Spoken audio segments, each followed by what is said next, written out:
you're cantering, you know when you sit on a chair and you get in trouble at school for going like this? Yeah. When you're cantering, each canter, I want you to think it goes like this.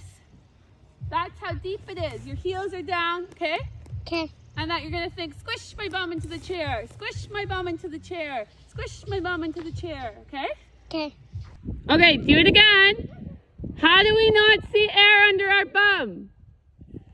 We stretch tall. We put our heels deep. Every canter stride is absorbed in our heels. Sitting. Sit tall, inside leg on, outside leg back, tap, tap. Give your hands, don't pull back. Give your hands forward so she knows. And go. Yeah, legs and hands forward. Soft hands. Give them forward. Deep heels. Bum cheek squishing. Squish those bum cheeks. Squish them. Yes. Keep squishing them. Push her with those bum cheeks. Push her with that bum. Like you're pushing a chair forward. Go, go, go. Tap, tap. Good job.